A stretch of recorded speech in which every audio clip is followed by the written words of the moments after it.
নমস্কার সকল দর্শককে সময়ের সাথে সোমনাথ ইউটিউব চ্যানেলে আপনাদের স্বাগত জানাই। 7 তারিখ থেকে 7ই ফেব্রুয়ারি থেকে টি20 মেন্স ওয়ার্ল্ড কাপ শুরু হচ্ছে। আপনারা সবাই জানেন ইন্ডিয়া দুবার জিতেছে, 2007, 2024, আরো একবার সময় আছে। এই বছরটা জিতলে হ্যাটট্রিক, 3বার জিতবো আমরা। আমি খুব এক্সাইটেড, আপনারাও হয়তো তাই।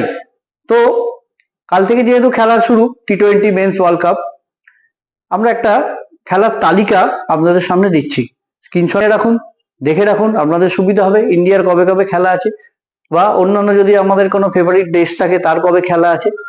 তো জমজমাট খেলা, আমাদের সবার প্রিয়। চার্ট দিচ্ছি, আপনারা দেখুন, স্ক্রিনশট রাখুন। ব্যাস এইটুকুই আজকের জন্য। নমস্কার।